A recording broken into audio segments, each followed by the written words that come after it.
Proses kesimpulan daripada pihak penyidikan, kami mengirim surat kepada Panglima TNI dan Kapolri untuk minta mengungkapkan misteri kematian almarhum.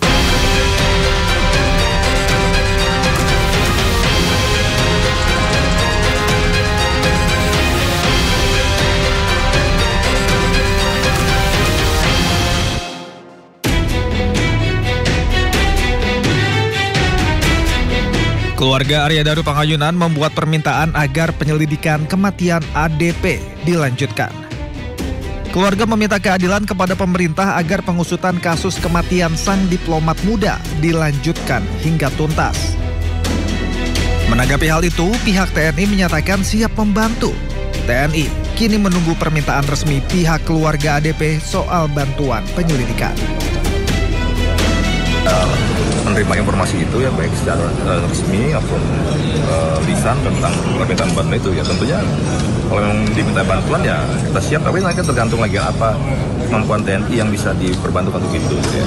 Tapi kan selama ini kan sudah pendidikan kepolisian saya rasa sudah cukup lah ya. Tapi nanti kita lihat karena saat ini TNI belum menerima permintaan itu ya. Tapi kalau misalnya pada akhirnya Pak Prabowo menginstruksikan, apakah akan ada kerjasama nantinya dengan Polri? Kalau tentara itu kan sifatnya masalah perintah, sumpahnya yang gitu. Nah, kan sumpah prajurit yang ketiga itu tidak memasang perintah atau putusan. Nah, gitu. Jadi kita kerjakan apa yang bisa TNI berikan untuk membantu, pasti kita bantu. Sementara itu Polri menyatakan terbuka atas berbagai masukan dan jika ada petunjuk baru dalam kasus kematian ADP. Ada beberapa masukan yang tentunya masukan secara terbuka ya disampaikan oleh keluarga ADP. Waktu yang pertama kita turut berempati dengan peristiwa yang telah terjadi. Namun demikian terkait apa yang secara harapan dari keluarga tentu menjadi bagian atensi kita juga.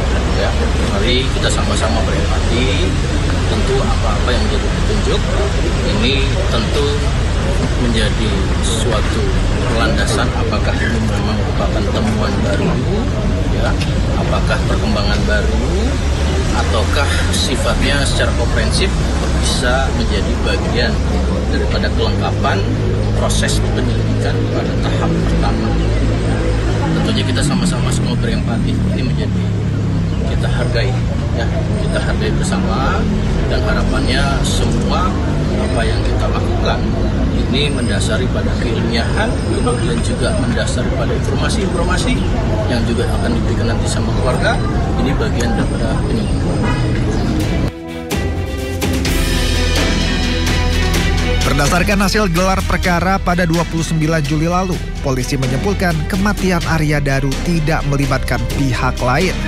Kesimpulan tersebut berdasarkan pemeriksaan sejumlah saksi, pemeriksaan 103 barang bukti yang diamankan dari sejumlah lokasi, serta hasil autopsi. Kendati demikian, polisi tidak mengungkap motif meninggalnya Arya Daru.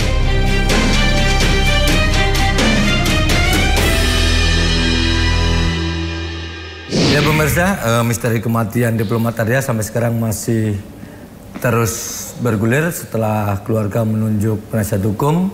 Lalu apa saja sebetulnya yang akan dibuka lagi dituntut oleh pihak keluarga? Kali ini saksikan selengkapnya dalam One on One bersama saya Lukman Hanafi. Nah ini saya sudah bersama salah satu penasihat hukum ya, Pak Dwi Librianto ya. Oke, selamat malam. Selamat malam Mas Lukman. Pak, ini setelah kemarin konferensi pers itu ada yang mungkin lebih spesifik lah, kemarin kan panjang banget ya, tapi ini lebih spesifik. Saya ingin tanya sebetulnya setelah konferensi pers itu lalu apa yang sudah dilakukan, misalnya sudah mengirim surat kepada siapa, bagaimana mungkin Pak? Kami mengirim surat kepada Panglima TNI dan Kapolri untuk minta mengungkapkan misteri kematian almarhum Arya Daru Pangayunan supaya biar lebih terang lagi. Gitu. Nah, peran saya ini banyak orang bertanya, kenapa Panglima TNI dalam ini ikut disuratin, apa ada indikasi melibatkan oknum TNI atau sebenarnya hanya untuk memperlengkap saja atau bagaimana, Pak? Sebenarnya hanya Panglima TNI kan tugasnya hanya membantu polisi. Tetap polisi yang mau ini. Jika dalam prosesnya ditemukan ada hal-hal yang melibatkan TNI atau siapapun yang kaitannya dengan tentara, ya bisa dari awal sudah terdeteksi. Tapi bagi kami kemarin kan karena ayahnya memohonnya kepada Presiden, Panglima TNI, Kapolri dan Menteri Luar Negeri, itu yang kami tindak lanjuti sebagai kuasa hukum. Berarti surat sudah dikirim ke itu ya? Ya sudah. Termasuk ke Presiden? Enggak ya ke Presiden? Tembusan ke Presiden. Tembusan ke Presiden. Ya. Berarti ini melakukan langkah yang real ya? Iya, baik. Nah, yang berikutnya kira-kira apakah nanti dengan menyurati itu akan setelah mungkin nanti diterima dan sebagainya, penasihat hukum itu menyiapkan bukti baru, penemuan baru, atau seperti apa sebenarnya sih ini? Sebenarnya bukti-bukti apapun yang sudah dikemukakan yang sudah didapat itu sudah maksimal. Rasanya kalaupun bahkan bukti-bukti itu misalnya kamar kos sudah sejak tanggal 16 Juli sudah bersih. Nah itu juga ya itu kewenangan pihak penyidik ya. Tapi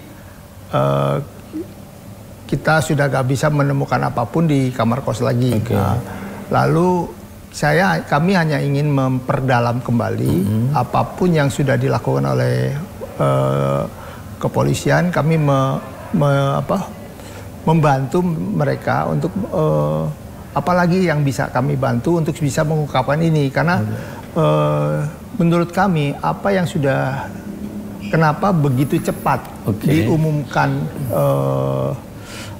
bahwa yang bersangkutan mengakhiri hidupnya dengan sendiri keinginannya, dan yang kami agak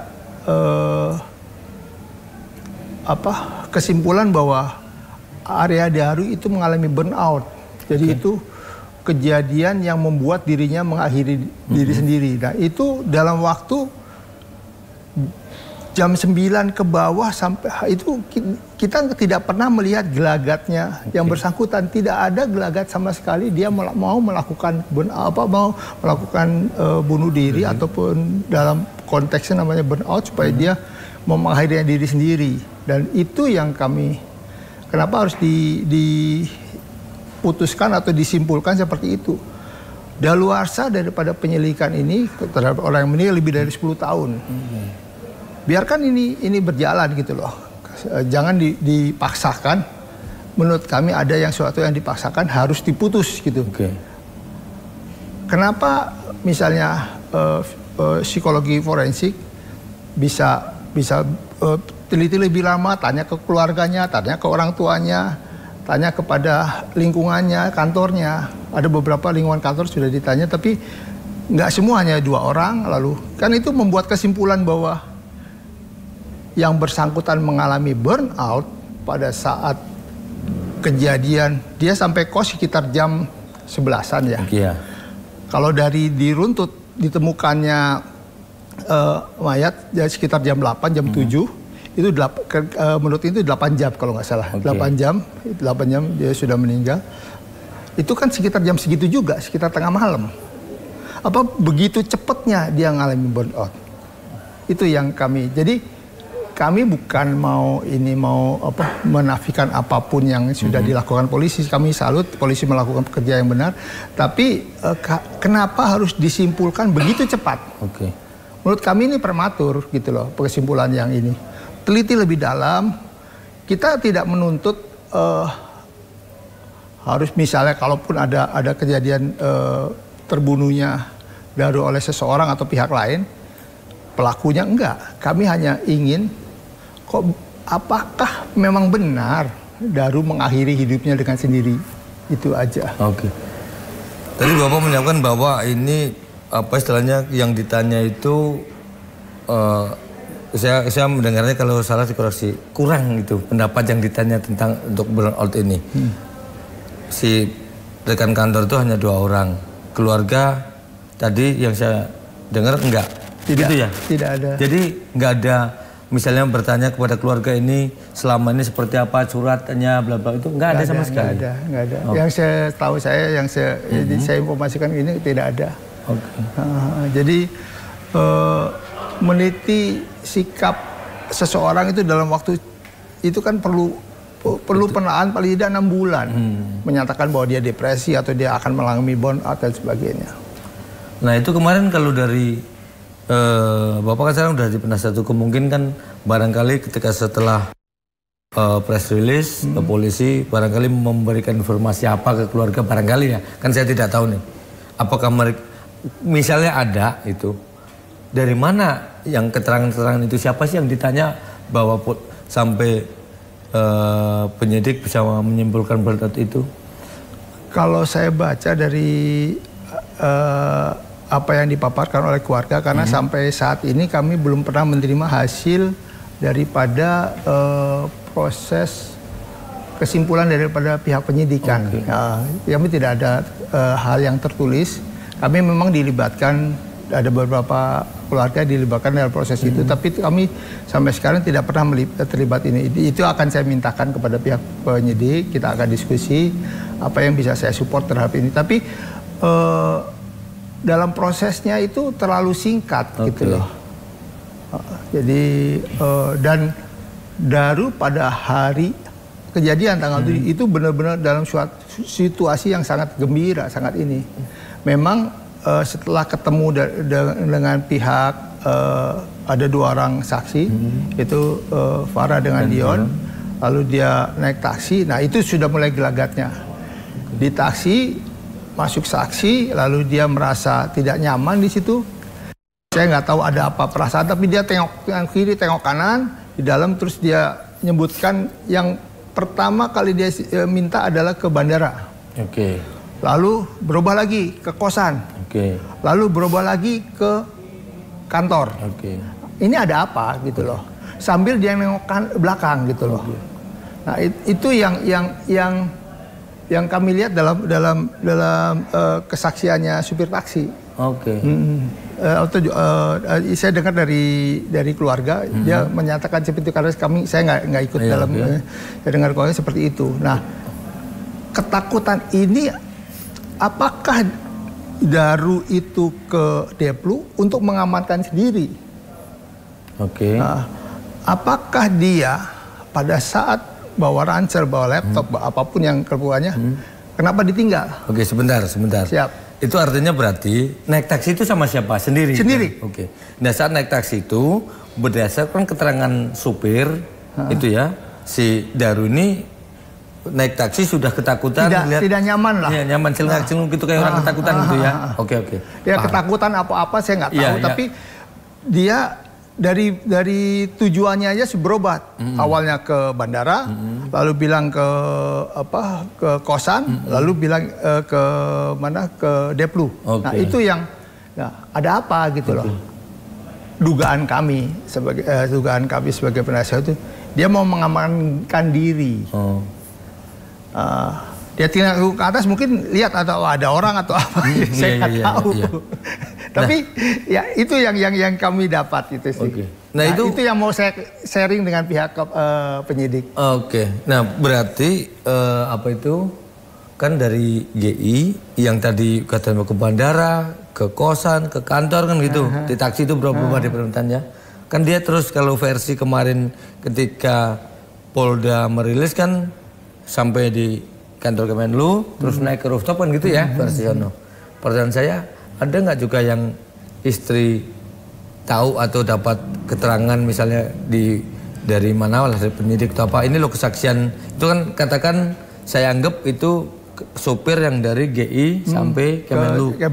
Nah pertanyaan saya, ada nggak yang dari Kemenlu ke kosan? Harusnya ada. Jadi dia turun bentuk cerita yang dipaparkan oleh penyidik adalah tambah bawa barang apapun. Lalu masuk taksi pulang ke rumah. Nah itu sambil katanya di luar sambil agak lari sedikit, terus dia ke depan. Nah itu yang kita juga belum tahu keterangannya apa. Karena sudah ditemukan atau belum kami nggak tahu substaksinya seperti itu. Berarti poinnya dari rangkaian itu, apakah kepingin misalnya kalau kita ngomong ketika kesehatan, kita mau operasi sebuah penyakit, kan ada dokter satu memvonis untuk dioperasi. Biasanya kan ada second opinion dengan dokter. Apakah seperti itu juga nih? Ini saya nggak tahu kalau bahasa hukumnya ya. Gitu. Memang dalam hukum pidana tidak ada second kalau di pengadilan kan ahli yang dibawa oleh pihak terdakwa dengan ahli yang penasihat hukum atau dari jaksa itu kan beda gitu.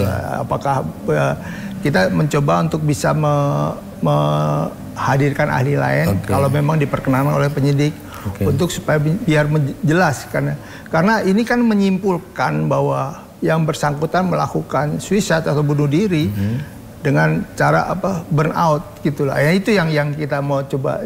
Apakah kesimpulan itu benar-benar valid atau gimana gitu loh.